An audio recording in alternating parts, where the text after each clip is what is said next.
আপনি এটা শুনে থাকবেন যে ছোট্ট একটা বালক সে ঈশ্বরের প্রতিরূপ হয়, কিন্তু এমন কেন বলা হয় তা কি আপনি কখনো ভেবে দেখেছেন?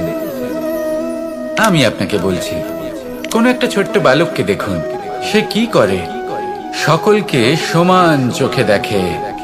ওর মনে না কোনো ছলনা রয়েছে, না কোনো কপটতা, না অহংকার রয়েছে, আর না কোনো বিষয় নিয়ে কোনো চিন্তা। সকলকে সে সমান চোখে দেখে আর নিজের মধ্যেই প্রসন্ন থাকে, সকল বিকার থেকে মুক্ত। এগুলোই তো সেই গুণ, সেই বালকের মধ্যে, যা হলো ঈশ্বর স্বরূপ। এবার ভেবে দেখুন, যদি প্রত্যেকটা মানুষ এই ছোট বালকের মতো সেই সব গুণ নিজের মধ্যে জাগ্রত করে তোলে, তাহলে কি হবে? তারাও ঈশ্বর তুল্য হয়ে উঠবে। তাই আপনিও এটাই করুন, নিজের মনকে বিকার মুক্ত করুন সেই ছোট্ট বালকের মতো। মনের মধ্যে না কোনো চিন্তা রাখবেন, না মোহ, না ক্রোধ, না কোনো রকমের ছলনা বা কপটতা। সবাইকে সমান চোখে দেখুন আর নিজের মনেই প্রসন্ন থাকতে শিখুন। এই মন প্রেমময় হয়ে বলবে, রাধা রাধা। মানুষের এই জীবন, মানুষ জন্ম নেয়, একটা নির্দিষ্ট সময়ের পরে এই সংসার ত্যাগ করে চলেও যায়।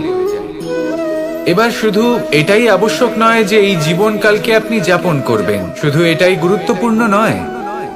আবশ্যক এবং গুরুত্বপূর্ণ হলো এটা যে এই জীবনকালে আপনি এমন কিছু করেন যাতে এই সংসারের মঙ্গল হয়, যাতে এই সংসার আপনাকে মনে রাখে, আপনার থেকে প্রেরিত হয়, আপনার মতো হতে চায়, প্রত্যেক বছর আপনার জন্মতিথির অপেক্ষা করে, এমন ভাবে আপনার জন্মদিন পালন করে যাতে সেটা মহোৎসবের আকার ধারণ করে।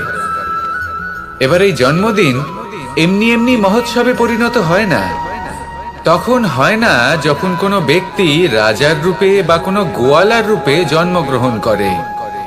তখন পরিণত হয় যখন একজন মানুষ জন্মগ্রহণের পরে এই সংসারকে কোনো শিক্ষা দিয়ে যান, কিভাবে একজন মানুষ গোয়ালা থেকে রাজা হতে পারে, কিভাবে একজন মানুষ অসত্য থেকে সত্যের পথে চলতে শুরু করেন, অধর্ম থেকে ধর্মের পথে চালিত হতে পারেন, কিভাবে অন্ধকার থেকে প্রকাশের দিকে যেতে পারেন, কিভাবে নিজের আত্মাকে পরমাত্মার সাথে মিলিত করতে পারেন।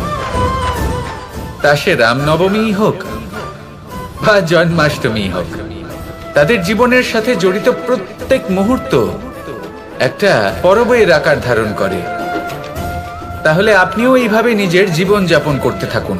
এই সংসারে শুধু ভালোবাসা বিতরণ করুন, কিছুটা এমন ভাবে বিতরণ করুন যাতে আপনি এই সংসার থেকে চলে যাওয়ার পরেও এই সংসারে আপনি শুধুই ভালোবাসা বিতরণ করতে পারেন। যদি আপনি এরকম করেন, সংসারকে প্রেরণা দেন, তাহলে আপনার জীবনও রাধা কৃষ্ণের প্রেমের মতোই অলৌকিক এবং দৈব হয়ে উঠবে। আসুন আর আমার সাথে ভালোবেসে বলুন, রাধা রাধা। সমস্ত মানুষের জীবন কিছুটা সমান হয়। মানুষ জন্মগ্রহণ করে, তারপর চলতে শেখে, জীবনে এগিয়ে চলে, বার্ধক্য লাভ করে, তারপর সমাপ্ত হয়ে যায়। কিন্তু সেই ব্যক্তিরা কারা যারা প্রকৃত অর্থে মনুষ্য জীবন যাপন করেন? এনারা হলেন সেই ব্যক্তি যারা পড়ে গেলেও আবার উঠে দাঁড়ানোর চেষ্টা করেন, নিজের ভেঙে পড়া অস্তিত্বকে আগলে নিয়ে আবার একটা আকার দেওয়ার চেষ্টা করেন, ভগ্ন আশাকে আবার একটা নতুন দিশা দেন। অসফল হওয়ার পরেও থামেন না, আবার এগোতে থাকেন। অসফল হওয়ার পরে যদি আপনি থেমে যান, তাহলে সাফল্য আপনার সামনে অপেক্ষা করে, কিন্তু আপনি তা দেখতে পান না। তাই জীবনের সংঘর্ষে অংশগ্রহণ করতে শিখুন, জীবনের সংঘর্ষ থেকে পালাবেন না। আসুন আমার সাথে ভালোবেসে বলুন, রাধা রাধা। এই সংসারের সব থেকে বড় সুখ কি? কেউ বলবেন নিজের লক্ষ্য প্রাপ্ত করা, কেউ বলবেন ধন উপার্জন করা, কেউ বলবেন নিদ্রাই সব থেকে বড় সুখ, কেউ বলবেন রাজ্য লাভ করা, আবার কেউ বলবেন মাতার হাত থেকে খাবার খাওয়া, আদি ইত্যাদি। কিন্তু যদি সত্যি কথা বলি, এই সংসারের সব থেকে বড় সুখ হলো সেবা করা। কখনো কাউকে সেবা করে দেখুন। এই সেবা দ্বারা অন্য কোনো মানুষের আশীর্বাদ লাভ করাতেই সুখ রয়েছে। আপনার সেবা ভাব দ্বারা যখন কোনো মানুষ নিজের অন্তরাত্মা থেকে আপনাকে আশীর্বাদ করে, তার থেকে বড় সুখ আর কিছুই নেই। কারণ প্রত্যেক মানুষের মধ্যে ঈশ্বর বাস করেন। নরের সেবাই হলো নারায়ণের সেবা। নিষ্কাম সেবা করাই হলো সব থেকে বড় সুখ। তাই নিজের অন্তরে সেবার এই ভাব জাগ্রত করুন। যে সুখের কথা আমি বলছি, সেই সুখ অনুভব করেই দেখুন। এই মন সুপ্রসন্ন হয়ে বলবে, রাধা রাধা। জীবন কিসের উপর নির্ভরশীল? ধনের ওপর, বৈভবের ওপর, নিঃশ্বাসের ওপর? না, এই জীবন নির্ভরশীল বিশ্বাসের ওপর। বিশ্বাস নিজের ওপর, বিশ্বাস আমাদের আপনজনের ওপর। কিন্তু যখন এই বিশ্বাস ভেঙে যায়, তখন মানুষের মনও ভেঙে যায়, আর তারপর সে অন্য কিছু করতেই পারে না। তখন কি করা যেতে পারে? তিনটে কাজ আছে যা আপনি করতে পারেন। প্রথম, ভালোবাসা। যাকে আপনি ভালোবাসেন, যারা আপনাকে ভালোবাসে, ভুল যারই হোক না কেন, তার কাছে ক্ষমা চাইতে কখনোই সংকোচ বোধ করবেন না। দ্বিতীয় হলো বিশ্বাস। যারা আপনাকে ভালোবাসেন, আপনাকে বিশ্বাস করেন, তাদের বিশ্বাস কখনো ভাঙবেন না। তৃতীয় হলো আশা। যারা আপনাকে ভালোবাসেন, আপনাকে বিশ্বাস করেন, তাদের আশা আপনার সাথে জড়িত। তাদের থেকে কখনো কিচ্ছু লুকোবেন না। এই তিনটে কাজ করুন, আর এই জীবন সুপ্রসন্ন হয়ে বলবে, রাধা রাধা। পরিস্থিতি কখনো এটা ভালো থাকে, আবার কখনো মন্দ হয়ে যায়। কখনো এই পরিস্থিতি আমাদের পক্ষে থাকে, আর কখনো এই পরিস্থিতি অনুযায়ী আমাদের চলতে হয়। কোনো বিকল্প থাকে না। কিন্তু যখনই এই পরিস্থিতি খারাপ হয়ে যায়, তখন কি করা উচিত সেই প্রশ্ন মনে জেগে ওঠে। পরিস্থিতি যখন প্রতিকূল হয়, তখন আমরা কিছু হারালে তা হারিয়ে ফেলি, ঠিক আছে, কিন্তু যা বাকি আছে সেটা আমরা আগলে রাখতে পারি। পরিস্থিতিকে সামলে রাখার চেষ্টা আমরা অবশ্যই করতে পারি, শুধু সেটুকুই আমাদের হাতে রয়েছে। কিন্তু এর থেকেও বড় সমস্যা আছে, অহংকার। কখন প্রবেশ করে আমরা জানতেও পারি না। এই অহংকার আপনাকে বুঝতেও দেবে না যে আপনি সত্যি কিছু হারিয়েছেন। আপনার কিছুই যাবে আসবে না। দেখতে গেলে আকাশের সূর্য নিজের প্রকাশ হারিয়ে ফেলে যখন অন্ধকার ঘনিয়ে আসে। তাহলে আমরা কে হই? ওনার সামনে তো কিছুই নই। এই অহংকার আমাদের দমন করতেই হবে।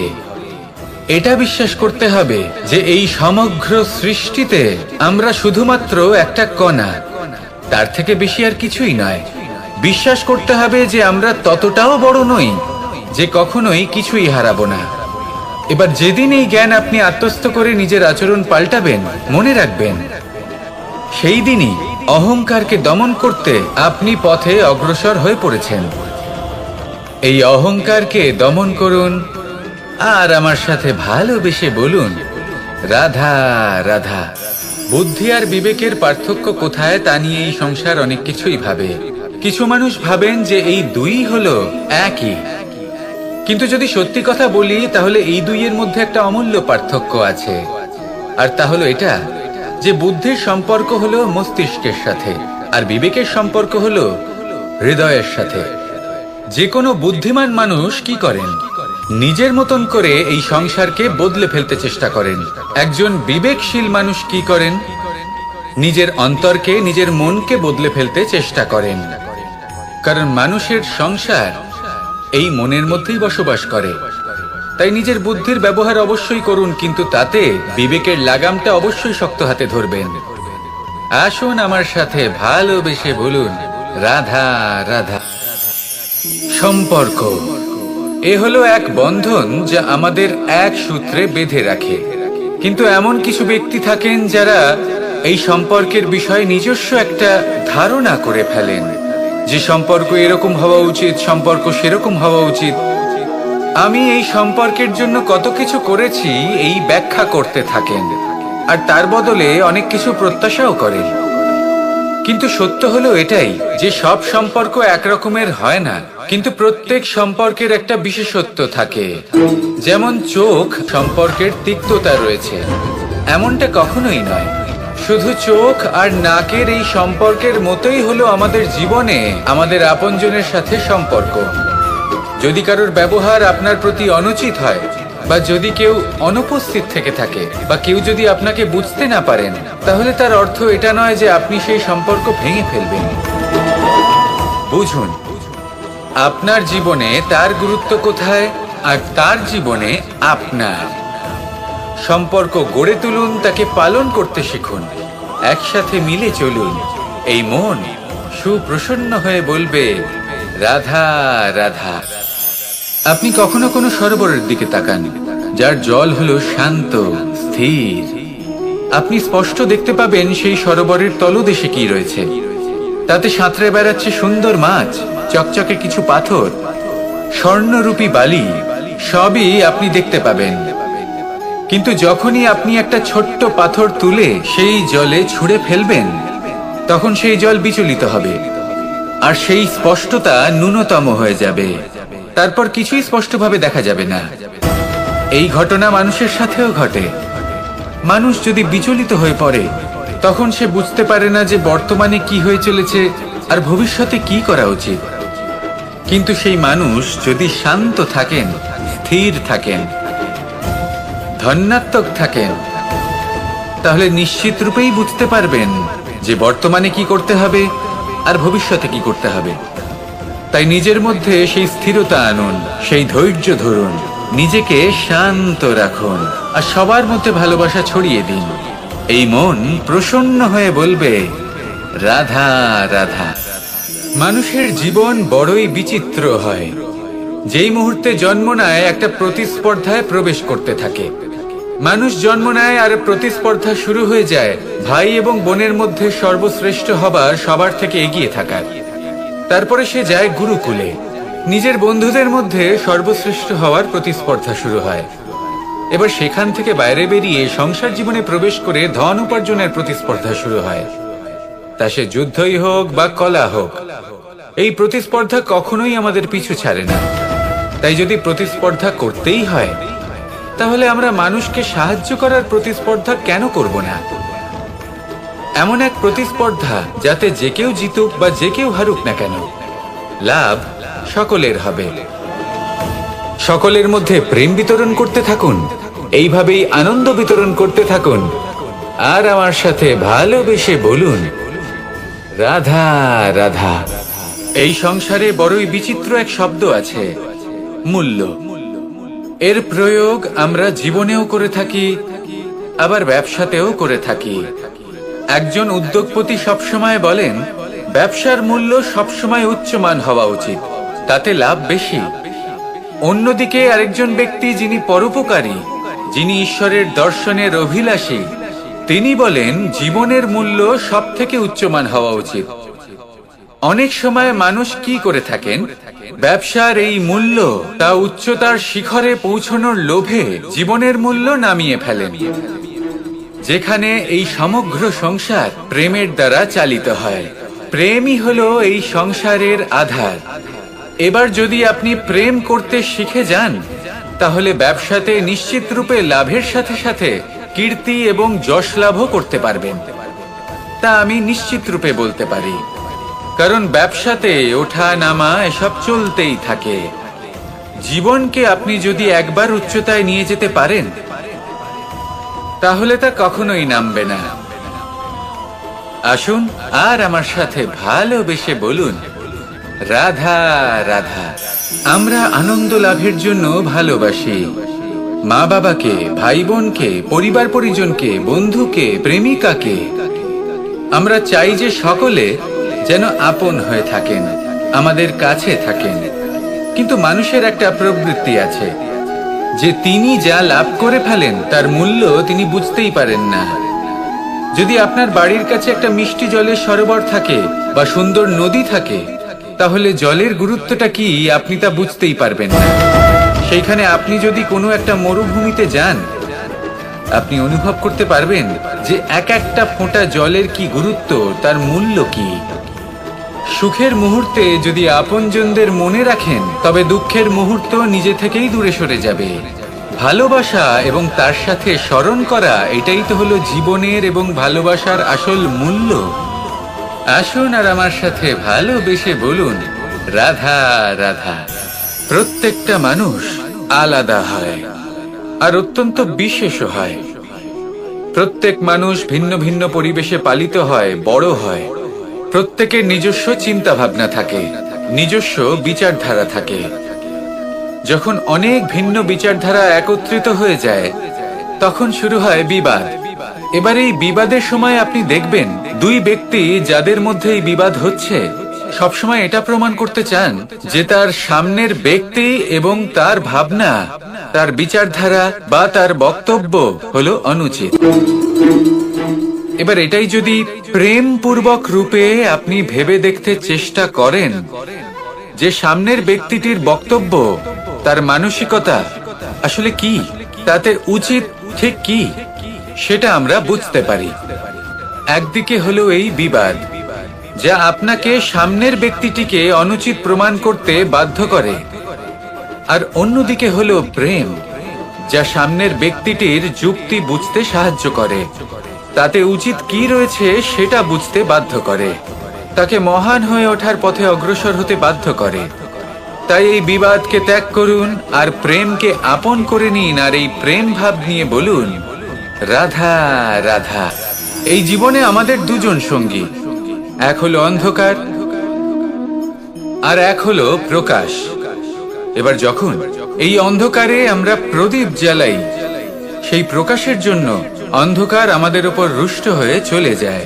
এবার যদি অন্ধকারকে খুশি করতে যাও, তাহলে প্রকাশ আমাদের উপর রুষ্ট হয়ে চলে যায়। এ হলো ঠিক সেই পরিস্থিতি যে আমাদের দুই বন্ধু, তাদের মধ্যে সদ্ভাব নেই। যদি কোনো একজনের মান ভাঙাতে বা খুশি করতে যাও, তাহলে দ্বিতীয়জন অবশ্যই রুষ্ট হয়। সেই অবস্থায় আপনাকে বোঝদারের মতো কাজ করতে হবে যে কখন কাকে সমর্থন করতে হবে, কখন কার সাথে চলতে হবে। যদি পারেন তাহলে সকলকে একসাথে নিয়ে চলবেন। যদি কোনো মানুষের মধ্যে বনিবনা না হয়, তাহলে তাদের মধ্যে সামঞ্জস্য বজায় রেখে সংসারের রীতিনীতির চক্র চালিত করা, এটাই তো হলো মনুষ্য জীবন। এবার এটা কিভাবে করা সম্ভব? শুধুমাত্র প্রেমের দ্বারা। তাহলে এইভাবেই সবাইকে প্রেমের দ্বারা বেঁধে রাখুন আর আমার সাথে ভালোবেসে বলুন, রাধা রাধা। সাগরের ঢেউ সমুদ্র তটে ধাক্কা খেয়ে, পাথরের সাথে ধাক্কা খেয়ে তার আকার বদলে দিতে পারে। বিভিন্ন আকারের পাথরে এদের ঘষে ঘষে গোলাকার বানিয়ে দিতে পারে, কিন্তু এই সাগরের ঢেউ এদের নিজেদের আকার কখনো বদলায় না। কিন্তু এমন কেন? কারণ এরা বিচ্ছিন্ন হয়েও আবার একত্রিত হতে জানে। অর্থাৎ যখন এরা বিচ্ছিন্ন হয় তখন মতভেদ অবশ্যই, কিন্তু আবার একত্রিত হওয়া হলো এদের একতার প্রতীক। দেখুন, ঝগড়াঝাটি, তর্ক বিতর্ক, মতভেদ এগুলো জীবনের অভিন্ন অঙ্গ, কিন্তু এদের কখনো, আসুন আর আমার সাথে ভালোবেসে বলুন, রাধা রাধা। বনস্পতি ফলনের জন্য আমাদের কিসের প্রয়োজন পড়ে? একটু ধরিত্রীর, একটু পরিশ্রমের, আর একটা বীজের। এবার যদি মানুষের কথা বলি, তাহলে এখানে ধরিত্রী হলো মানুষের এই জীবন, যেখানে মানুষ নিজের ইচ্ছের ফল ফুল ফলন করতে চায়। পরিশ্রম হলো আমাদের কর্ম, আর বীজ হলো আমাদের নির্বাচন। আমাদের বেছে নিতে হবে যে আমরা কি বপন করব, আম নাকি ফণি মনসা। এর মধ্যে আমরা কি পেতে চাই? রসালো ফলের ফলন চাই নাকি কাঁটার ফলন চাই, তা আমাদের উপর নির্ভরশীল। কিন্তু একটা কথা ঠিক, লক্ষ্য যেমনই হোক না কেন, জীবন যেমনই হোক না কেন, যদি আপনি লক্ষ্যের দিকে এগোতে থাকেন, তাহলে কর্মের সাথে খামখেয়ালি আচরণ করতে পারবেন না। যদি আপনি এমন করেন, তাহলে এটা আপনাকে একটা অনুচিত লক্ষ্যে পৌঁছে দেবে, সেটা কিন্তু নিশ্চিত। সবসময় এটা মনে রাখবেন, কর্মের সাথে খামখেয়ালি হবেন, অর্থাৎ কর্মফলও আপনার সাথে খামখেয়ালি হবে।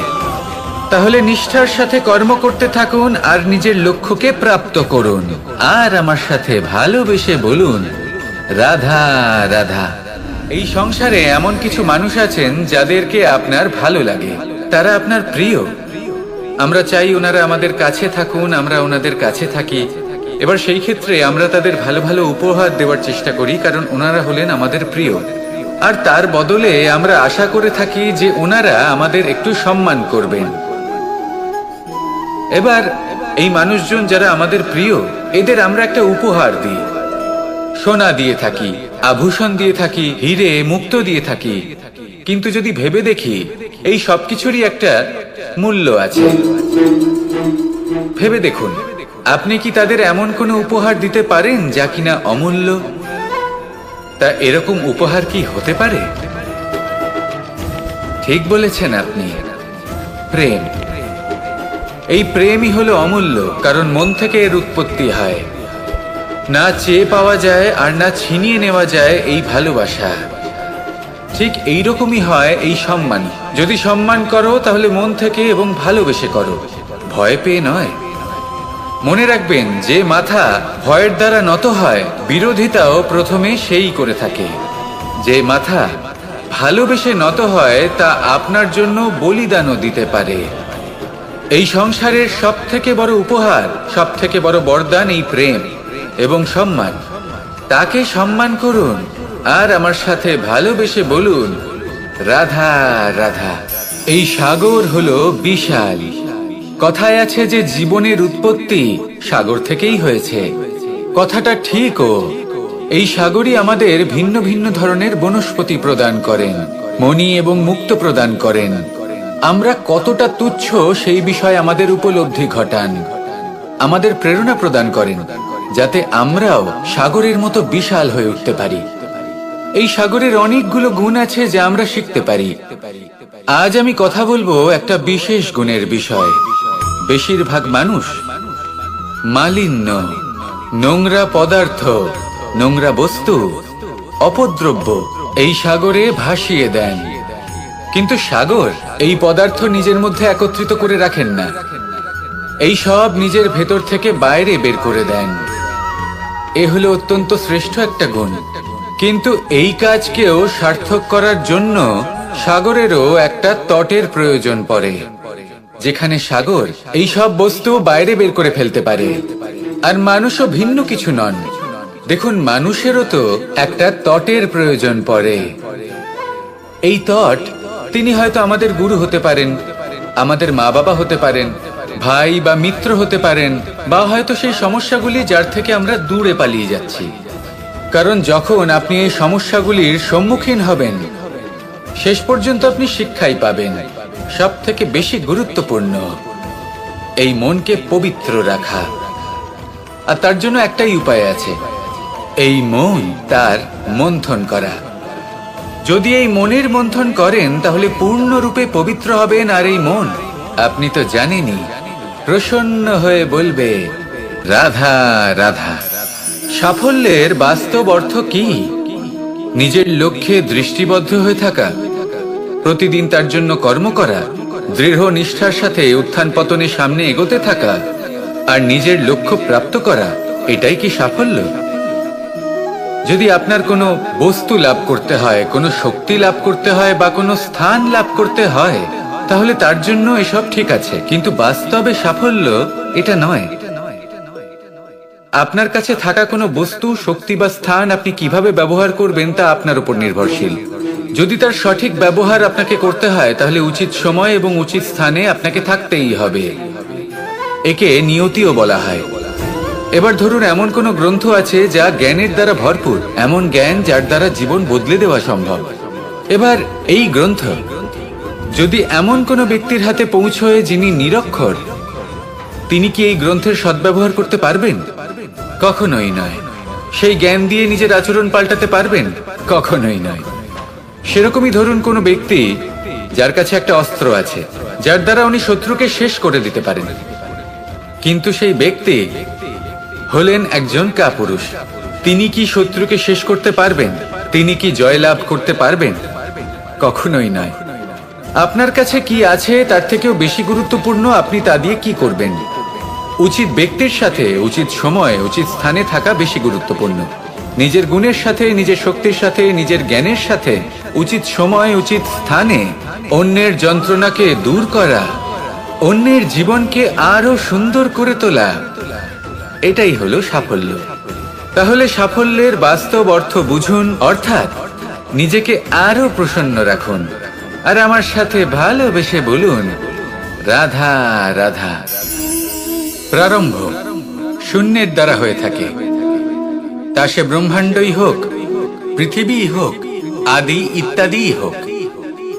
সবাই নিজের অস্তিত্ব শূন্য থেকে লাভ করে। এই শূন্য যার নিজের কোনো অস্তিত্ব নেই, কিন্তু সে সকলকে অস্তিত্ব দান করে থাকে। আমাদের এই শূন্যের মতো হতে হবে। যে আমাদের সাথে যুক্ত হবে তাদের অস্তিত্ব অনেক বেশি প্রখর হবে, বিশাল হবে, শ্রেষ্ঠ হবে। কিন্তু যেই আমরা তাদের থেকে দূরে যাব, তারা আমাদের উপস্থিতির আভাস পাবে, আমাদের গুরুত্ব বুঝতে পারবে। শূন্যই হলো সূত্রপাত, শূন্যই হলো সমাপ্তি। শূন্যকে কেউ যতই ছোট মনে করুক, কিন্তু এই শূন্য অত্যন্ত গুরুত্বপূর্ণ। তাই এই শূন্যের মতো হয়ে উঠুন আর আমার সাথে ভালোবেসে বলুন, রাধা রাধা। এই সংসারের সব থেকে গুরুত্বপূর্ণ তত্ত্ব কোনটা? প্রথম হলো সময়। জন্ম থেকে মৃত্যু পর্যন্ত এই যে সময়, এটাই তো হলো জীবন। দ্বিতীয় হলো জীবন, যাতে আমরা সময়ের সদ্ব্যবহার করি, শ্রেষ্ঠ থেকে শ্রেষ্ঠতর কাজ করার চেষ্টা করি। বহু বছরের এই পরম্পরা, এই সংস্কৃতিকে এগিয়ে নিয়ে যাওয়ার চেষ্টা করি। এই সংসারে আমরা অংশগ্রহণ করতে চেষ্টা করি। তৃতীয় হলো ধন, সেই ধন যা প্রত্যেক ব্যক্তি অর্জন করতে চেষ্টা করেন। এবার এই তিনটি তত্ত্বের মধ্যে একটা সামঞ্জস্য আছে, সমান ব্যাপার আছে। সে ধনই হোক বা সময় হোক বা হোক জীবন। আর সেই সমান ব্যাপার হলো যে যদি আপনি এটা গণনা করতে থাকেন তাহলে তা কমতে থাকে, যদি আপনি এটা ব্যবহার করেন তাহলে তা বাড়তে থাকে। একে সংগঠিত করে রাখতে চেষ্টা করলে এ হাত থেকে ফসকে যায়, কিন্তু যদি আপনি একে সামলে রাখতে শিখে যান, তাহলে এমন কাজ করবেন যাতে সংসারের সাথে সাথে পরবর্তী প্রজন্ম লাভবান হবে। যদি কিছু শিখতে চান তাহলে সামলাতে শিখুন, গণনা করা বা সংগঠিত করা নয়। আসুন আর আমার সাথে ভালোবেসে বলুন, রাধা রাধা। একটা জলের ফোঁটাকে ফোঁটা নামে সম্বোধন করা হয়। অনেক ফোঁটা একত্রিত হলে সাগরের রূপ ধারণ করে। শুধু একটা পাতাকে পাতা বলা হয়, অন্য অনেক পাতার সাথে একত্রিত হলে তা গ্রন্থের রূপ ধারণ করে। একটা মাত্র সুতো অন্য সুতোর সাথে মিলিত হলে বস্ত্রের রূপ ধারণ করে। অনেক সংখ্যক ইট একত্রিত হলে মহলের রূপ ধারণ করে। সৈন্যরা একত্রিত হলে সৈন্যদল তৈরি হতে পারে। এটা হলো শক্তি সংগঠনের, এটাই হলো শক্তি একতার। তা সে বনস্পতি হোক বা কোনো ব্যক্তিই হোক, কোনো মনোভাবই হোক, যদি একা থাকে তাহলে দুর্বল হয়ে পড়বে। যদি সংগঠিত থাকে তাহলে শক্তিও বাড়বে আর আপনাকে সামনে এগিয়েও নিয়ে যাবে। তাই এই একতায় বিশ্বাস রাখুন আর আমার সাথে ভালোবেসে বলুন, রাধা রাধা। দু রকমের প্রাকৃতিক বেগ থাকে। প্রথম হলো বর্ষা। যখন এর বর্ষণ হয় তখন মাটিকে শীতল করে নতুন ফসল ফলায়। আর দ্বিতীয় হয় পবন, যা আমাদের সর্বদা শ্বাসবায়ু প্রদান করে। অশান্ত এই মনকে শান্তি প্রদান করে, এই ক্লান্ত শরীরে স্ফূর্তি প্রদান করে। আমাদের জীবনে যত আবেগ আছে তা হয় বর্ষার মতো হওয়া উচিত, নয় হওয়া উচিত পবনের মতো। ক্রোধ, মতভেদ, বিবাদ, এগুলো হওয়া উচিত বর্ষার মতো। অর্থাৎ কিছু সময় পরে যেন এরা নিজে থেকেই ছিন্ন ভিন্ন হয়ে চলে যায়। আর যদি পবনের মতো কোনো আবেগ থাকা উচিত তা হলো প্রেম, যা সর্বদা শ্বাসবায়ু প্রদান করে, সবসময় সাথে থাকে। একে আমরা অনুভব করতে পারি না, কিন্তু এ আমাদের অনুভব করার জন্য প্রাণবায়ু প্রদান করে। আর যখন চক্রবাতের মতো সে ভয়ঙ্কর হয়ে ওঠে, তখন সমগ্র সংসার বদলে দেয়। এর সারমর্ম একটাই, শক্তি। মতভেদ, ক্রোধ, বিবাদের মধ্যে নেই। শক্তি যদি থাকে, তা আছে প্রেমের মধ্যে।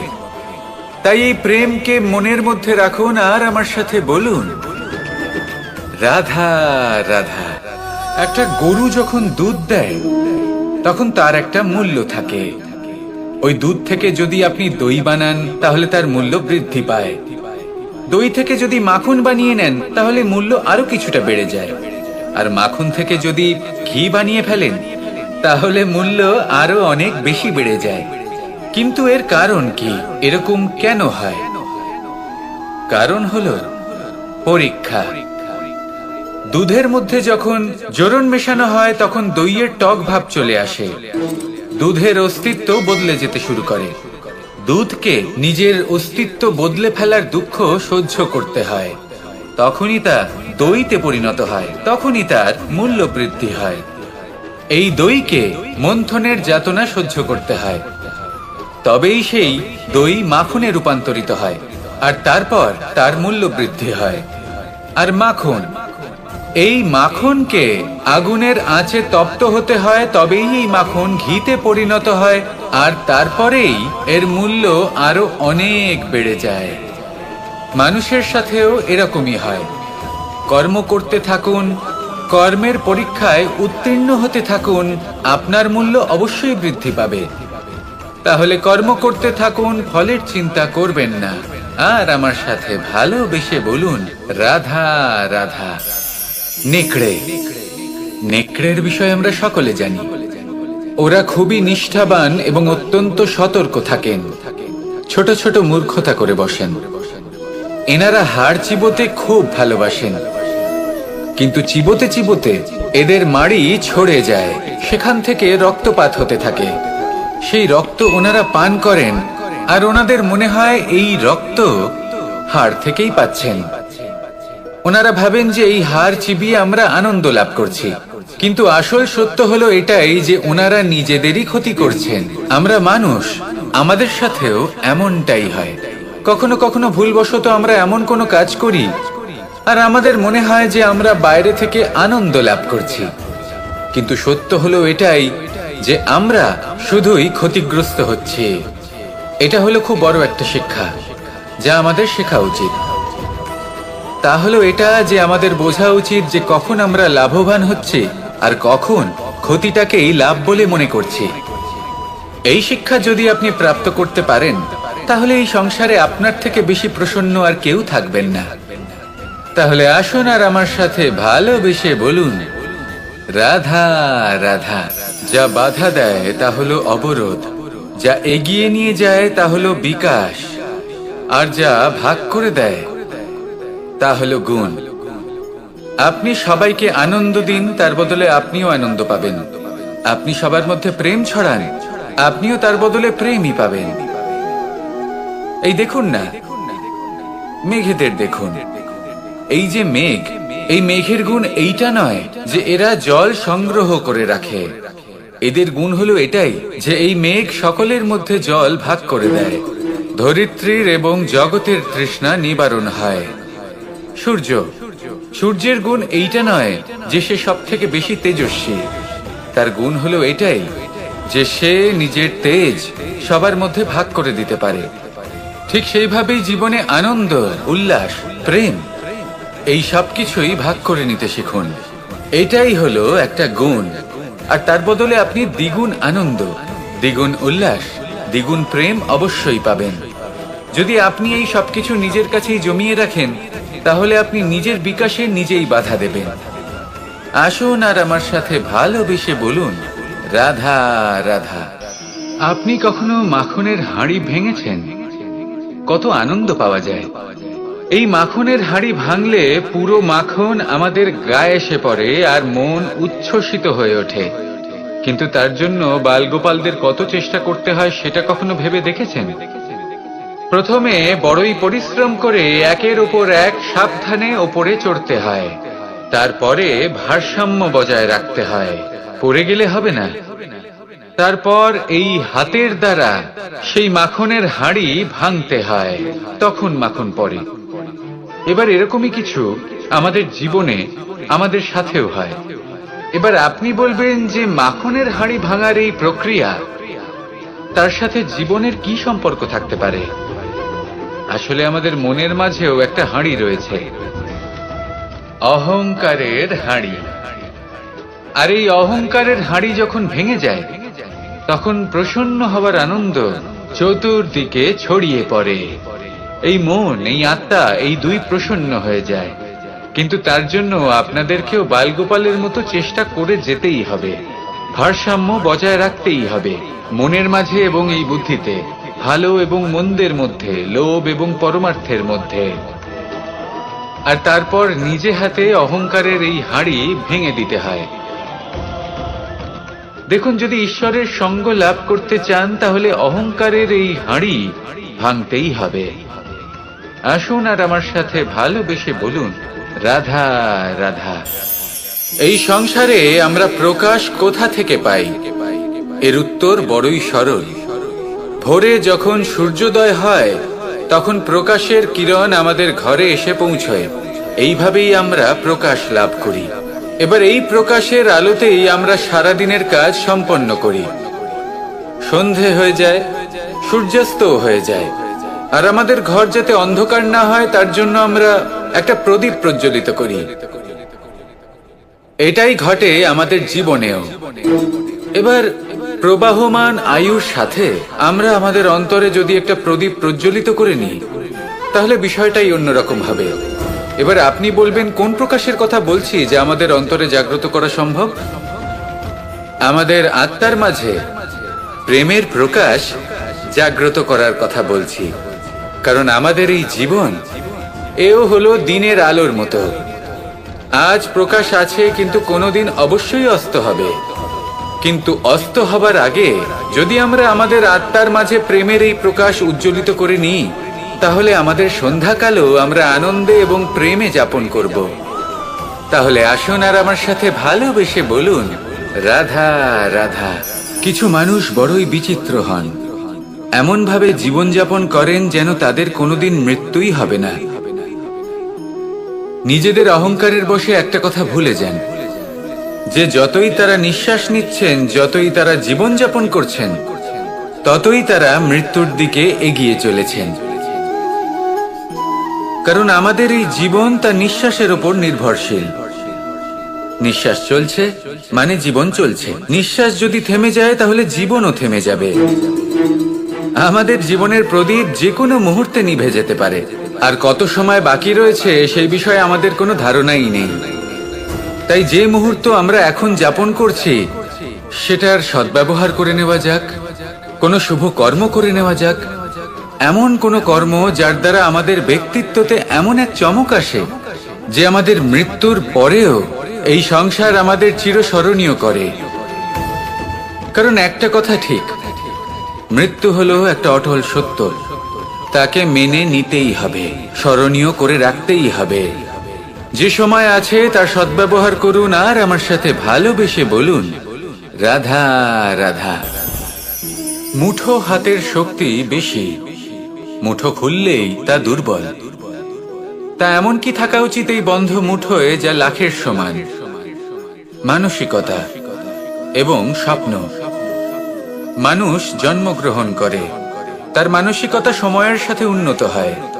মানসিকতা অনুযায়ী সে স্বপ্ন দেখে, আর সেই স্বপ্ন সার্থক করতে সে পরিশ্রম করতে থাকে। কিন্তু খুব গুরুত্বপূর্ণ একটা কথা আছে যা আপনার মনে রাখা উচিত। আপনার এই মানসিকতা, আপনার এই স্বপ্ন, তা যেন আপনার নিয়ন্ত্রণে থাকে। আপনার বন্ধ মুঠোয় যেন এর লাগাম থাকে, আপনি যেন এর প্রভু হন। যদি তা হয়, তবেই আপনি লাভবান হবেন। যদি এরা আপনাকে নিয়ন্ত্রণ করতে থাকে, যদি আপনার মুঠো খুলে যায়, না পথ আপনার নিয়ন্ত্রণে থাকবে, না মানসিকতা থাকবে, না স্বপ্ন নিয়ন্ত্রণে থাকবে। আর যদি তাই হয়, তাহলে আপনি আপনার ভবিষ্যৎ নষ্ট করে ফেলবেন। তাই নিয়ন্ত্রণ করতে শিখুন নিজের বিচার বুদ্ধি, নিজের মানসিকতা, নিজের স্বপ্নকে। নিজের এই স্বপ্ন পূরণ করুন আর আমার সাথে ভালোবেসে বলুন, রাধা রাধা।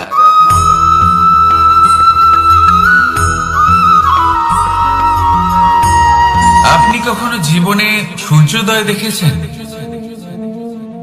কত প্রশান্তিদায়ক, কত শক্তিদায়ক হয়। মনের মধ্যে যেন একটা নতুন প্রেরণা দান করে, একটা নতুন উৎসাহ। কিন্তু যদি আপনি উঠতে দেরি করেন, তাহলে আপনি এই সূর্যোদয় দেখতেই পাবেন না। ঠিক এরকমই হয় আমাদের জীবনেও। সুযোগ সূর্যোদয়ের মতো। যদি আপনি আপনার জীবনে দরকারের চেয়ে বেশি অপেক্ষা করেন এই সুযোগের সদ্ব্যবহার করতে, তাহলে এই সুযোগ আপনার অপেক্ষা কখনোই করবে না, তা চলে যাবে। সেই জন্য এদের সামনে রাখুন। সঠিক সময় আসলে এই সুযোগের সদ্ব্যবহার করুন। নিজের কর্মকে সম্পূর্ণরূপে সার্থক করুন। এটাকে এক মুহূর্তের মতো দেখুন। যদি এরকম করেন, তাহলে জীবনও সূর্যোদয়ের মতোই হবে। এতে সন্তুষ্টি থাকবে, গৌরব থাকবে, আর থাকবে শান্তি। রাধা রাধা। আমরা জীবনে এমন অনেক মানুষকে চিনি যারা অত্যন্ত শক্তিশালী, নিজের পরীক্ষা দিতে কখনো পিছপা হন না, খুব কঠোর হন, আত্মপ্রত্যয়ী হন, কিন্তু তাও তারা সাফল্য পান না। কেন? কি কারণ হতে পারে এর? লৌহ মানবের মতো ব্যক্তিত্বের অধিকারী হওয়া সত্ত্বেও তারা সফলতা কেন লাভ করেন না? এবার এটার উত্তর তাদের ব্যক্তিত্বের মধ্যেই লুকিয়ে রয়েছে। লৌহ মানব, লোহা। আপনি কখনো লোহাকে দেখে থাকবেন, অত্যন্ত শক্তিশালী, অত্যন্ত কঠিন, কিন্তু শুধু তখনই যখন সেটা শান্ত থাকে, শীতল থাকে। তাকে উত্তপ্ত করুন, তা আর কঠিন থাকবে না। তার উপরে এক আঘাত করুন আর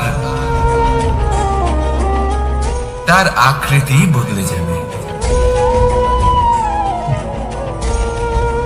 বুঝলেন? যদি আপনিও জীবনে নিজের শক্তি দিয়ে, নিজের নিরন্তর প্রচেষ্টা দিয়ে বড় কিছু করতে চান, তাহলে সর্বপ্রথম একে শান্ত করে রাখুন, একে শীতল করে রাখুন। জীবনে যা পেয়েছেন তাতেই সন্তুষ্টি পেতে শিখুন। এই ক্রোধের তাপে নিজেকে বদলাবেন না। চিনতে শিখুন সেই চিন্তাগুলো যা ক্রোধ বাড়িয়ে দেয়, আর সেগুলোকে শেষ করে দিন, নয়তো সেই রাগ আপনার পতন অবশ্যই ঘটাবে। রাধা রাধা। আমরা অনেকবার লোকের থেকে এই কথা শুনেছি, জীবনে যখনই ধন অর্জন করবে বাঁচিয়ে রাখবে। কি হয়, কঠিন পরিস্থিতিতে আপনার খারাপ সময় তা আপনার কাজে আসে। কিন্তু এই কথা কি 100% সত্যি? ভাবুন,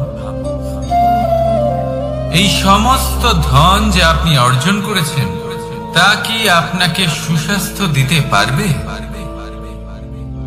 এই সমস্ত ধন কি আপনাকে সুখ এনে দিতে পারবে? পারবে না, তাই না? চলুন আমি আপনাকে একটা কথা বলব। পরমেশ্বর, ঈশ্বর, যদি এই ঈশ্বরের ওপর আপনি বিশ্বাস রাখেন, সর্বদাই ভালো কাজ করেন, সবার মধ্যে প্রেম ছড়িয়ে দেন, আর সবার জন্য শুধু ও শুধুমাত্র শুভ কামনা করেন, তাহলে আপনার সাথে কখনো কোনো খারাপ হতে পারে না। তাই সময় বদলান, সময় বদলানোর উপকরণ নয়। আর ভালোবেসে বলি রাধা রাধা। অনেকবার আমাদের দৃষ্টিভঙ্গি এমন হয়ে থাকে যে আমাদের আসল সত্যের থেকে অনেকটা দূরে নিয়ে যায়। আমরা যেরকম দেখি সেরকম সবসময় হয় না। এবারে দেখুন না, আমরা মানুষেরা আমাদের ভালো লাগে, আমরা কোথাও গেলাম, আমাদের স্বাগত জানানো হলো, আমাদের প্রশংসা করা হলো, কেউ আমাদের দিকে হাসি মুখে তাকালো, আমাদের ভালোবাসলো, আমাদের ভালো লাগে। কিন্তু যদি কেউ ক্রুদ্ধ হয়, কটাক্ষ করে, ব্যঙ্গ করে, তাহলে আমরা তক্ষুনি তাকে নিজের শত্রু ভেবে ফেলি, তার উপরে ক্রুদ্ধ হয়ে যাই। একটা কথা মনে রাখবেন, এই হাসি সবার জন্যই হয়। আপনি তাদেরকেও হাসি উপহার দিতে পারেন যাদের আপনি চেনেন, তাদেরও দিতে পারেন যাদের আপনি চেনেন না, ছোটদের দিতে পারেন, বড়দের দিতে পারেন, সবার জন্যই হলো এই হাসি। কিন্তু ক্রোধ, ক্রোধ তাদের উপরেই আসে যাদের আমরা জীবনে কখনো হারাতে চাই না, যাদেরকে আমরা অসম্ভব ভালোবাসি, যাদের জন্য আমরা আশা করি যে তাদের জীবনের পরবর্তী সময় সব সময় সুখময় হোক, উজ্জ্বল হোক। সেই জন্য আপনার জীবনের সমস্ত সেই ব্যক্তি যারা আপনার উপরে ক্রুদ্ধ হন, কটাক্ষ করেন, জরুরি নয় তিনি আপনার শত্রুই হবেন। হতে পারে সে হলো আপনার শুভাকাঙ্ক্ষী, যিনি আপনার শুধুমাত্র ভালোই চান, যিনি আপনার জন্য একটা সুন্দর ভবিষ্যৎ চান। সেই জন্য সব সময় মন দিয়ে অন্যের কথা বোঝার প্রয়াস করুন। আপনি জানতে পারবেন তাদের কর্মের ধর্ম কি হতে পারে, আপনি জানতে পারবেন তাদের ক্রোধের মর্ম কি হতে পারে। রাধা রাধা। জীবনের এই পথে এগোতে এগোতে আমরা কোথাও থেমে যাই, আমরা জানি না কেন। আমরা চেষ্টা করি যেন আমরা সামনে এগোতে পারি, কিন্তু এরকম হয় না। কি কারণ হতে পারে? আসুন আমি আপনাকে বোঝাই। মনে করুন আপনি কোনো রাস্তায় হাঁটছেন, আপনার পা মুচকে গেল, আপনি পায়ে আঘাত পেলেন। এখন এই আঘাত যদি আপনাকে পথ চলতে বাধা দেয়, তখন আপনি থেমে যান। যদি আপনার ভাবনা চিন্তা ক্ষুদ্র হয়, তাহলে আপনি জীবনে কখনোই এগোতে পারবেন না। ভেঙে যাওয়া কলম দিয়ে আপনি কখনো চিঠি লিখতে পারবেন না। ঠিক সেইভাবেই যদি আপনার মনে অন্যের জন্য হিংসা থাকে, তাহলে আপনি আপনার নিজের ভাগ্য লিখতেই পারবেন না। কাজের প্রতি আলস্য আপনাকে কখনো ধনী হতে দেবেই না, আর ধনের প্রতি লোভ তা আপনাকে কখনো মহান হতে দেবে না। ছোট একটা কথা, কিন্তু এ হলো অত্যন্ত গুরুত্বপূর্ণ। ভাবনা চিন্তা অবশ্যই করুন, আর বোঝার চেষ্টা করুন সেটা যা আপনি বুঝতে চান। হতে পারে আপনি এমন কোনো পথ খুঁজে পেলেন যার ফলে আপনি কোনো খারাপ পথে যেতে যেতে থেমে গেলেন, বা আপনি এমন কোনো অর্থ খুঁজে পেলেন যা আপনাকে মহান হবার পথে অগ্রসর করে দিল। রাধা রাধা। অহংকার এ হলো ছোট একটা শব্দ, কিন্তু এর প্রভাব অত্যন্ত বৃহৎ হয়ে থাকে। আর সব থেকে বড় সমস্যা হলো মানুষ আজ অব্দি বুঝতেই পারেনি যে এই অহংকারের বাস্তব রূপ কিরকম। কেউ একে গর্বের নাম দেন, কেউ একে আত্মসম্মানের নাম দিয়ে থাকে, এবং কোথাও একটা এমন সময় চলে আসে যখন সময় এই অহংকারকে ভেঙে খান খান করে দেয়। আর তখন না গর্ব আপনাকে বাঁচাতে পারে, না আপনার আত্মসম্মান। এখন যদি আপনাকে উদাহরণ দিই, তাহলে যেখানে আপনি বসে আছেন সেই ঘরেই ওপরে তাকান, সেই ছাদের দিকে। যদি এই ছাদ অহংকার করতে থাকে যে দেখো আমি তো সব থেকে উঁচু জায়গায় আছি, আমার চেয়ে ওপরে আর কেউ নেই, আমি এই ঘরে থাকা সমস্ত ব্যক্তিকে ছায়া প্রদান করি, যদি এই অহংকার এসে যায় তাহলে কি? একবার ভেবে দেখুন, যদি পরের দিন তার উপর আরো একটা তলা বানিয়ে দেওয়া হয় তাহলে কি? এই ছাদ যার নিজের উঁচু হবার অহংকার ছিল, যে সব থেকে ওপরে ছিল, সে এবার পায়ের তলায় চলে এসেছে। এটাই হয়ে থাকে। মনে কখনোই অহংকার পোষণ করবেন না। যদি মনের মধ্যে কিছু রাখতে চান তাহলে প্রেমের ভাব রাখুন, স্নেহ রাখুন। এই অহংকারকে আপনি যা ইচ্ছে নাম দিন, গর্ব হোক, আত্মসম্মান হোক, এর দ্বারা আপনার কোনোভাবেই কোনো লাভ হবে না। তাহলে এই অহংকারকে ত্যাগ করুন আর আমার সাথে ভালোবেসে বলুন, রাধা রাধা। একটা সিদ্ধান্ত। এই জীবনে একটা সিদ্ধান্তের গুরুত্ব কি হতে পারে তা কখনো ভেবে দেখেছেন? একটা সিদ্ধান্ত সেই ভিত্তি হতে পারে যা আপনার পুরো জীবনকে বদলে দিতে পারে, এই সমস্ত সংসারকে বদলে দিতে পারে, ভবিষ্যৎ বদলে দিতে পারে। এই সিদ্ধান্ত যে কোন রাস্তা চয়ন করতে হবে, সেই সিদ্ধান্ত যে কখন সামনে এগোতে হবে আর কখন থেমে যেতে হবে, সেই সিদ্ধান্ত যে কখন যুদ্ধ করতে হবে আর কখন নিজেকে পিছু পা হতে হবে। এই সিদ্ধান্ত হলো খুব গুরুত্বপূর্ণ। আর আপনি তো এই সংসারে একা নন, তাই আপনার একটা সিদ্ধান্ত শুধু আপনার জন্যই নয়, সমস্ত সংসারের জন্য গুরুত্বপূর্ণ হতে পারে। এবার এই সিদ্ধান্ত আপনারই হবে। ভাবনা চিন্তা করে নেবেন, সাফল্য পাবেন।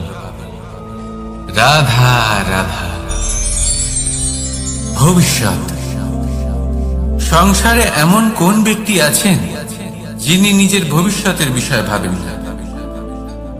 যে কেউ ভাবেন আমার ভবিষ্যৎ কিছু এরকম হবে, আমি ভবিষ্যতে এরকম কিছু একটা করব, এই সুবিধা থাকবে, এই আনন্দ পাবো, ইত্যাদি ইত্যাদি। কিন্তু সত্যি বলি, ভবিষ্যতের থেকে বড় ভণ্ড আর কেউ নেই। ভবিষ্যৎ আপনাকে ছেড়ে চলে যাবে, আপনি জানতেও পারবেন না। ভবিষ্যৎ আপনার থেকে আপনার বর্তমান কেড়ে নেবে। অনেক সময় আমরা ভবিষ্যতের বিষয় ভাবতে থাকি, দুশ্চিন্তা করতে থাকি, ভবিষ্যৎ দিয়ে নিজেকে এতটাই ঘিরে ফেলি যে বর্তমান কি তা ভুলেই যাই। তার বোধই আমাদের থাকে না। ভাবুন, ভবিষ্যৎ কি? ভবিষ্যৎ হলো সেটাই যা এখনো পর্যন্ত ঘটেনি। বর্তমান হলো সেটা যা এখন ঘটছে। তাহলে যা এখনো ঘটেইনি তার বিষয়ে দুশ্চিন্তা করে নিজেকে ব্যতিব্যস্ত কেন করছেন? এই বর্তমান, এটাই হলো গুরুত্বপূর্ণ। এর উপরে সমস্ত ভাবনা কেন্দ্রীভূত করুন। মনে লক্ষ্য অবশ্যই রাখুন, কিন্তু পুরো মনোযোগ শুধু বর্তমানে থাকবে। এই বর্তমানকে যদি সামলে নিতে পারেন তাহলে আপনার ভবিষ্যৎ এমনি উজ্জ্বল হয়ে উঠবে। তাহলে আসুন আমার সাথে ভালোবেসে বলুন, রাধা রাধা। সময় কথায় আছে আমাদের জীবনের প্রত্যেক মুহূর্ত স্বর্ণর মতো হয়। এবার হয় আমরা একে নিজেদের কাছে রাখতে পারি বা একে আমরা চলে যেতে দিতে পারি, কারণ এই ছোট ছোট মুহূর্তই আছে যা আমাদের জীবনকে গড়ে তোলে। এখন এই জীবন কেমন হবে তা আমাদের উপর নির্ভর করে। যদি আপনি একটা মুহূর্তের যত্ন না নেন, যদি আপনি এক মুহূর্ত ভালো না বাসেন, যদি আপনি এক মুহূর্ত স্নেহের আনন্দ না উপভোগ করতে পারেন, তাহলে দেখতে দেখতেই আপনার সমস্ত সময় নষ্ট হয়ে যাবে, আপনি জানতেও পারবেন না। অর্থাৎ এই সময় স্বর্ণ হতে পারে না। তবে আমরা একে স্বর্ণ বানিয়ে নিতে পারি আমাদের চেষ্টার মাধ্যমে। এই সময় শুধু একটি লাঙল যা মাটির সাথে লড়াই করতে পারে, আর কিছু নয়। একটা অত্যন্ত গুরুত্বপূর্ণ কথা মনে রাখবেন, আপনার কাছে শুধু সময় আছে। এবার আপনি এটা দিয়ে স্বর্ণ বানাবেন না ঘুমিয়ে স্বপ্ন দেখে একে নষ্ট করবেন, সিদ্ধান্ত আপনারই। রাধা রাধা। ভগবান প্রত্যেক কঠিন পরিস্থিতিতে এই নামই আছে যা আমাদের উপায় দিয়ে থাকে। ব্যক্তি যান, ভগবানের পুজো করেন, আরাধনা করেন, ব্রত পালন করেন, মন্দিরে যান, পুজো পাঠ করেন, ভগবানকে জাগিয়ে তোলেন, আর তারপর শুরু হয় সমস্ত প্রশ্ন। হে ভগবান, আমার সাথে এরকম কেন হচ্ছে? কেন আমারই জীবনে এত দুঃখ আছে? আমি কিভাবে এর সম্মুখীন হব? আমাকে কেন এত কষ্ট ভোগ করতে হচ্ছে? হে ভগবান, আমি কি করব? আমাকে সাহায্য করুন, কোনো রাস্তা দেখান।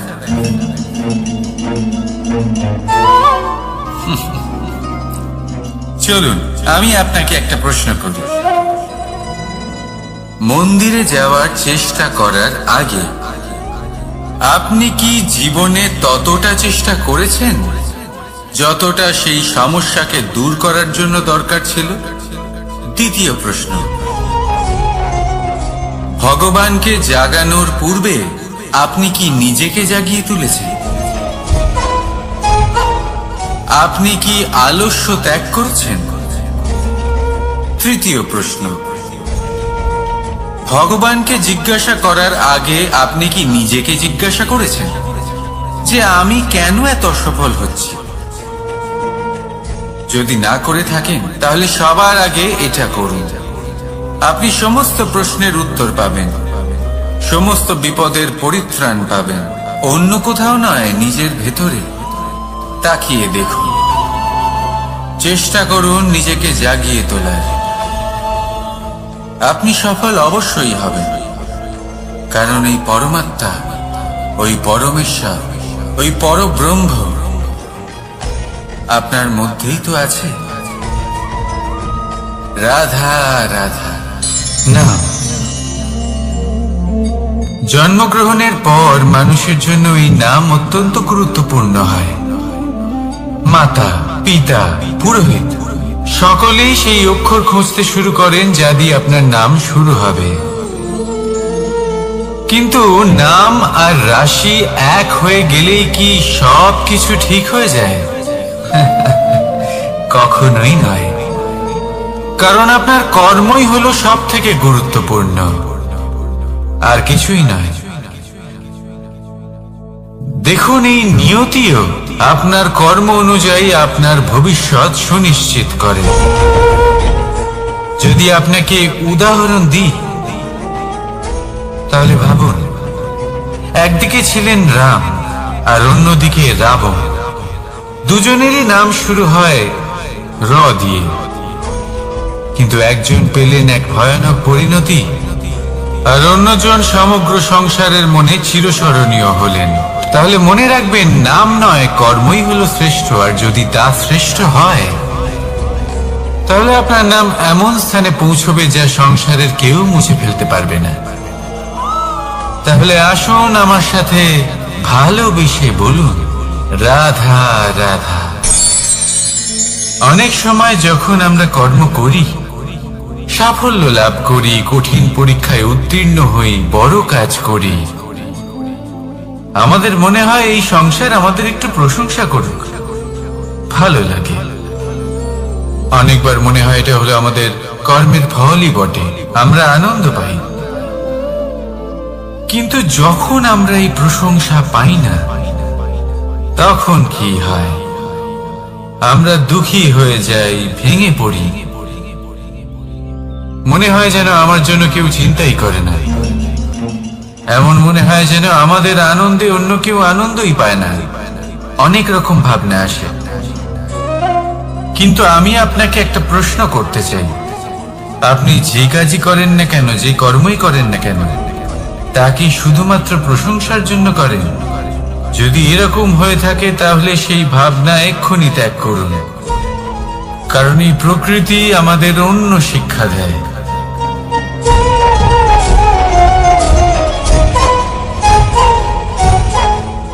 এই ফুলকে দেখুন,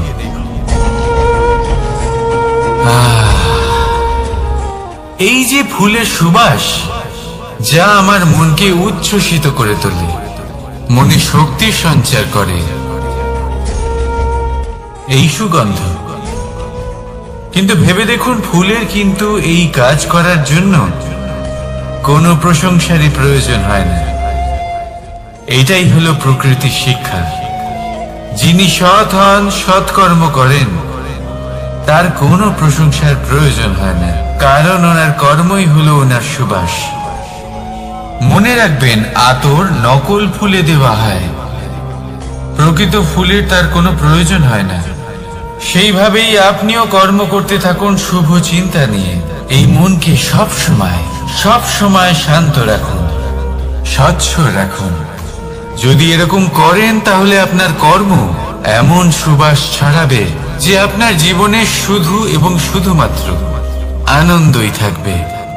তাহলে এই আনন্দ সহকারে বলুন, রাধা রাধা। এই সংসারে এমন কোনো পর্বত নেই যা এতটাই উঁচু যে মানুষ তার শিখরে পৌঁছতে পারবে না, তাকে অতিক্রম করতে পারবে না। এই সংসারে এমন কোনো সাগর নেই যা কিনা এতটাই গভীর যেখানে মানুষ তার তলদেশে পৌঁছে ফিরে আসতে পারবে না। একটা ছোট্ট বরফের টুকরো পর্বতের শিখরে গলে গিয়ে বইতে থাকে, আর দেখতে দেখতেই তা মহানদী গঙ্গায় পরিবর্তিত হয়। এর কারণ কি? এর কারণ হলো প্রচেষ্টা, প্রারব্ধ নয়। এই প্রচেষ্টাই সুনিশ্চিত করে যে আপনার প্রারব্ধ হবে। এই সমস্ত কিছু হলো প্রচেষ্টা আর প্রারব্ধের খেলা। আপনার প্রচেষ্টা যেরকম হবে, আপনার প্রারব্ধ সেরকমই হবে। আর আপনার প্রচেষ্টা যদি উচ্চ মানের হয়, তাহলে প্রারব্ধকে আপনার সামনে নত হতেই হবে। কি বলেন? তাহলে আসুন আমার সাথে ভালোবেসে বলুন, রাধা রাধা। অনেক সময় মানুষ অতীতকে দেখেন আর তখন অহংবোধে পরিপূর্ণ হয়ে ওঠেন। কখনো বর্তমানের দিকে তাকান, ভবিষ্যতের দিকে তাকান আর পরিতৃপ্তিতে ভরে ওঠেন। কেন বুঝতে পারেন না একটা সহজ কথা? এই যে সৃষ্টি, এই সৃষ্টি হলো একটা বড় চক্র যা বারংবার আপনার কাছে ফিরে আসবেই। কঠিন থেকে কঠিনতর পরীক্ষায় আপনাকে নিযুক্ত করবে, যাতে আপনাকে উত্তীর্ণ হতেই হবে। যা কাল ছিল তা আজ নেই, এটা সবাই জানেন। যা আজ আছে তা হয়তো কাল থাকবে না, এটাও আপনাকে মেনে নিতে হবে, তাও আবার হাসি। আপনি কখনো কোনো সাধারণ পাখি দেখেছেন? যেমন বাবুই। সে কি করে? সে কোনো গাছের ডালে নিজের বাসা বানায়। এবার সেইখানে বাসা বানানো সহজ ব্যাপার, কারণ সামগ্রী আশেপাশেই পাওয়া যায়। কিন্তু সমস্যা হলো আক্রমণ। কোন সাপ বা অন্য কোনো পশু ওর বাসাতে ওর সন্তানদের উপর না আক্রমণ করে বসে, এই ভয় তার সব সময় থাকে। আর এটা সব থেকে কঠিন ব্যাপার এদের জন্য, নিজের বাসায় নিজের সন্তানদের সুরক্ষা। আর বাজ পাখি যদি আমরা বাজের কথা বলি তাহলে তারা কি করে? বাজ পাখি কোনো উঁচু পাহাড়ের শিখরে কোনো পাথরের খাঁজে নিজের বাসা তৈরি করে। এবার ওখানে বাসা বানানো একেবারেই সহজ ব্যাপার নয়, কারণ সামগ্রী আশেপাশে পাওয়া যায় না, দূর থেকে নিয়ে আসতে হয়। কিন্তু সেইখানে আক্রমণের ভয়ও কখনোই থাকে না। এইভাবে উচিত রূপে ও নিজের বাসা রক্ষা করতে পারে, নিজের সন্তানদের রক্ষা করতে পারে। এর সারমর্ম হলো এটাই, যদি সমস্যা বড় হয় তাহলে সমাধানও উচ্চমানের হওয়া উচিত। একটা বাজ পাখির মতো ভাবা আরম্ভ করে দিন। জীবনে যে কোনো সমস্যা ছোট মনে হবে। রাধা রাধা।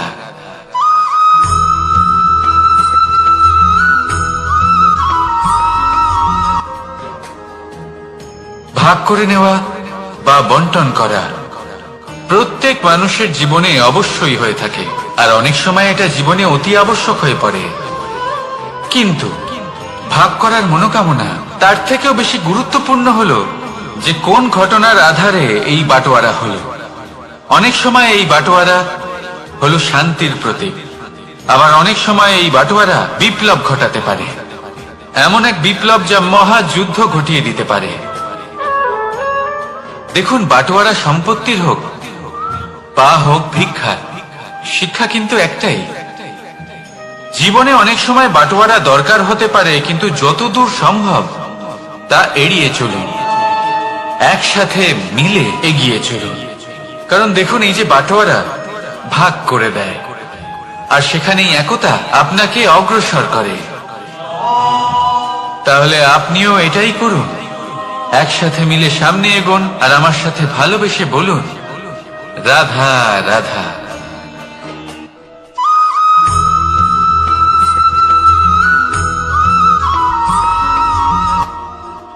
জীবনে এমন কিছু কাজ রয়েছে যা আপনাকে একাই করতে হয়, আর এমন কিছু কাজ রয়েছে যা আপনাকে একসাথে মিলে করতে হয়, একজোট হয়ে, সঙ্গবদ্ধ হয়ে। এবার সঙ্গবদ্ধ বলতে কি বোঝাতে চাইছি? আমি তাদের কথা বলছি না যারা বাস্তবিকভাবে একে অপরের সাথে কাজ করেন। আমি তাদের কথা বলছি যারা একে অপরের থেকে দূরে থেকেও একে অপরকে বিশ্বাস করেন। আমি আগেও বলেছিলাম, সমস্ত বিশ্বের আশা বিশ্বাসেই বসবাস করে, তাই না? তাই যেখানে সমস্ত বিশ্ব আছে, সমস্ত সংসার আছে, সেইখানেই বিশ্বাস রয়েছে।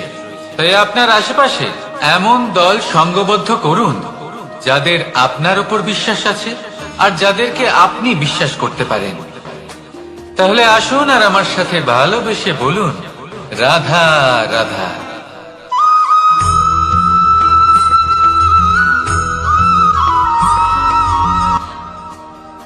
যখন একজন ভক্ত এবং তার ভগবান এক আকার ধারণ করেন, যখন একজন ভক্ত নিজের ভগবানের প্রতি, নিজের জীবনের লক্ষ্যের প্রতি সম্পূর্ণরূপে সমর্পিত হয়ে যান, তখন জন্মগ্রহণ করে ভক্তি। আর তখন সংসারের সমস্ত আশা তিনি ত্যাগ করতে পারেন। সমস্ত আশা শেষ হতে পারে, কিন্তু মানুষের সঙ্গ ভক্তি কখনো ত্যাগ করে না। যখন ভক্ত ও ভগবান এক আকার ধারণ করেন, এক হয়ে যান, তখন রথী এবং সারথীর মধ্যে কোনো পার্থক্য থাকে না, তারাও এক হয়ে যান। একটাই ব্যক্তিত্ব, একটাই অস্তিত্ব। আর সেই জন্যই কখনো কখনো রথীর আদেশ ছাড়াই সারথী রথ চালিয়ে দেন, আবার কখনো সারথীর পরামর্শ ছাড়াই রথী আক্রমণ করে ফেলেন। এ তো শুধুমাত্র আরো একটা গুণ সেই সারথীর মধ্যে, যিনি ধর্ম স্থাপনার মহান কাজে আমার সারথী হতে চলেছেন। তাহলে আসুন আমার সাথে ভালোবেসে বলুন রাধা রাধা।